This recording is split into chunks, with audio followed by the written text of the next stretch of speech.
Have you ever heard of a man so powerful that he could bring an empire to its knees without raising a sword, without commanding an army, and without firing a single bullet?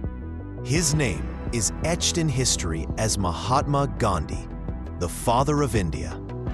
But what if I told you that behind the simple figure in a loincloth, behind the chants of peace and nonviolence, lies a story far stranger, far more mysterious than you could ever imagine? Tonight, we're going to step into that story. Before we begin, let me say this. If you think you know Gandhi, think again. Because in the next few minutes, I'll share with you details so rare and untold that once you hear them, you'll never see Gandhi the same way again. So stay with me until hit that like button, share this video with someone who loves history, and subscribe, because the journey we're about to take is one you won't find in textbooks. The making of a Mahatma, a curious childhood. Gandhi was born on October 2nd, 1869, in Porbandar, India. Now, most people know this date, but few realize something strange. The day Gandhi was born, across the world in Russia, a young boy named Nicholas was growing up. He would one day become Tsar Nicholas II, the last emperor of Russia. Both men, born in the same era, would eventually be remembered not for ruling, but for how they fell at the hands of history. Coincidence? Or fate tying leaders across continents together? As a child, Gandhi was shy, painfully shy. So shy, in fact, that he would run home from school as soon as the bell rang, afraid of being teased. Can you imagine? The man who would one day stare down the British Empire couldn't even look his classmates in the eye. But here's where it gets curious. Gandhi's father was a man of politics, and his mother was deeply spiritual. Gandhi grew up hearing stories of saints, fasting rituals, and vows of silence. These seeds, planted in his young mind, would grow into something the world had never seen before, a weapon of morality sharper than any sword. But let me ask you this: how does a timid boy, afraid of speaking, transform into the loudest voice of the 20th century? The answer lies in the first great turning point of his life, South Africa.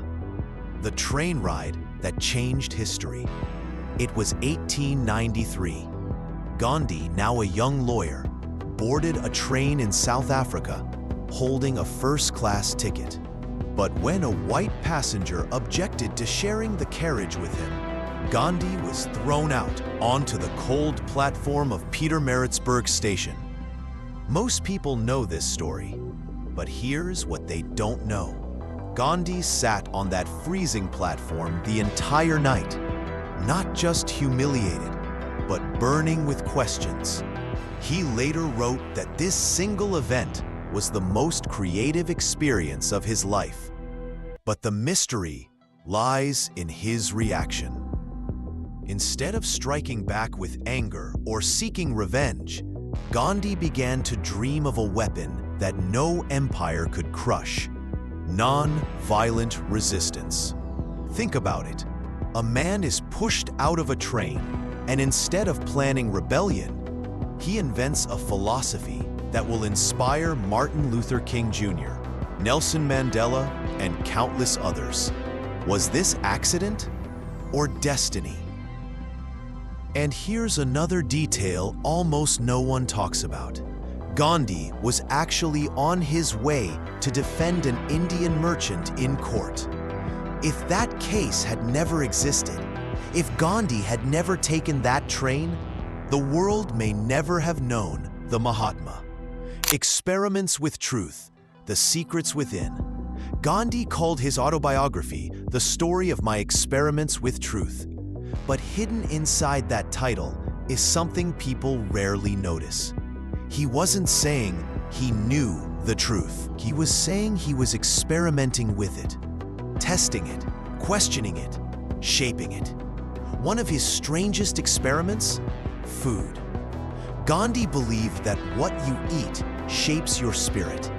At times, he gave up milk, then returned to it. He tried fruit-only diets, then raw food, then fasting for days, even weeks.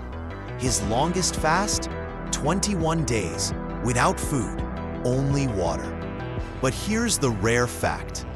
British officials once admitted that Gandhi's fasting scared them more than violent uprisings. Because every time Gandhi refused food, millions of Indians held their breath, fearing he might die. Imagine the pressure on the British Empire. If Gandhi died under their rule, the entire nation could explode. A frail man refusing to eat became more powerful than armies with guns. Isn't that mysterious? The spiritual soldier Gandhi often said, "My life is my message." But did you know that Gandhi carried with him only a handful of possessions?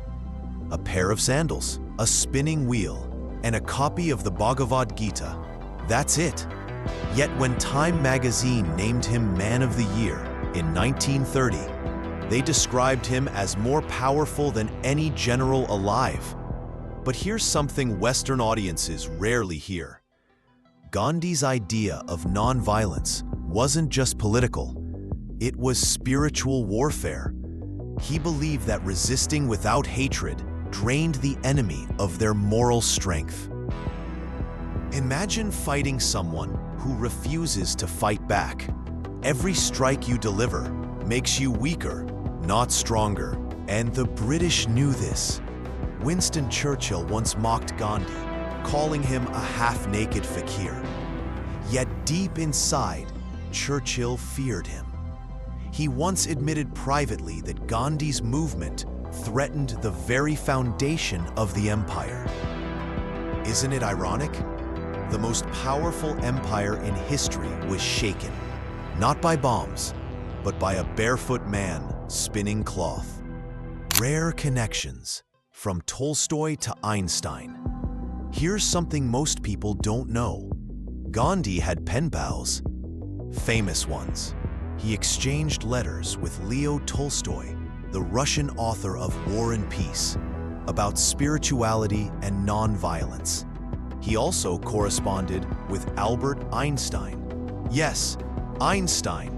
In one letter, Einstein wrote, "Generations to come will scarcely believe that such a one as this ever in flesh and blood walked upon this earth."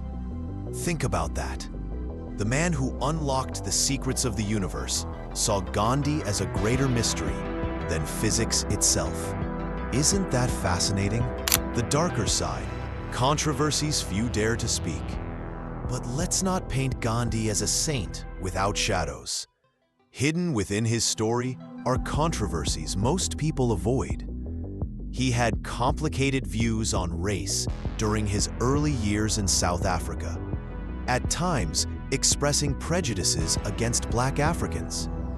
Later in life, he changed, but those writings remain, leaving historians debating. Was Gandhi simply a man of his time, or did he struggle with contradictions all his life? Even stranger are Gandhi's personal experiments.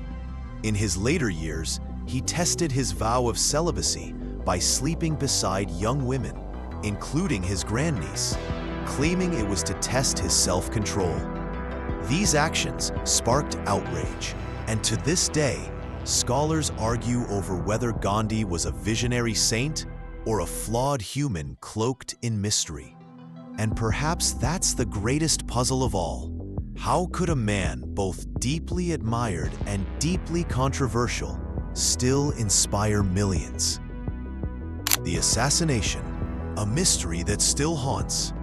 On January 30th, 1948, Gandhi walked through the garden of Birla House in Delhi, preparing for his evening prayer meeting.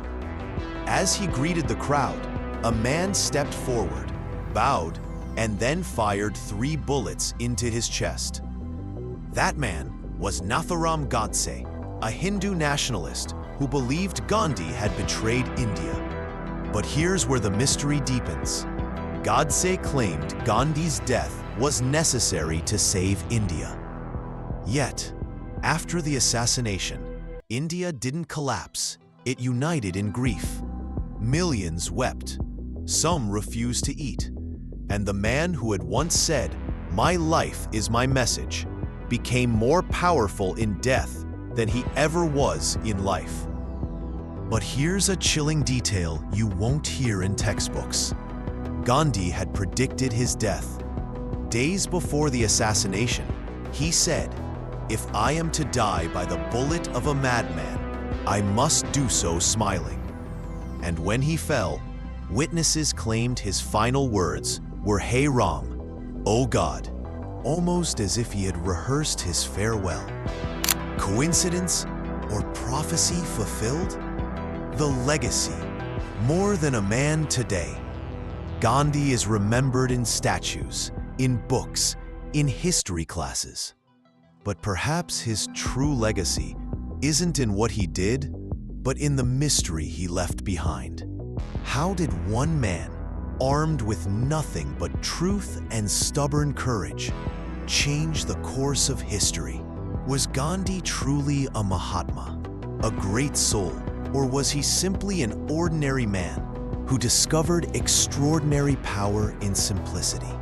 That question, perhaps, is one only you can answer. The final hook. And now, dear listener, let me ask you this. What do you think Gandhi would say about our world today, where wars rage on, where violence dominates headlines, and where silence is rare? Would his methods still work, or have we drifted too far from his truth? That's the mystery of Gandhi. His story never really ends. It continues in every protest for justice, in every voice raised without hatred, in every person who dares to believe that peace can be stronger than war. If you stayed with me until now, you are part of that rare group of seekers, the kind of people who don't just accept history at face value, but look for the hidden threads beneath it. For that, I thank you. But don't let the journey stop here. If you found even one mystery tonight that opened your eyes, hit that like button, share this video, and subscribe. Because in our next video, we'll uncover another figure whose life is wrapped in secrets so strange, you'll wonder why the world tried to forget them. Until then, remember this: the truth is never simple, and the greatest mysteries are often hidden in plain sight.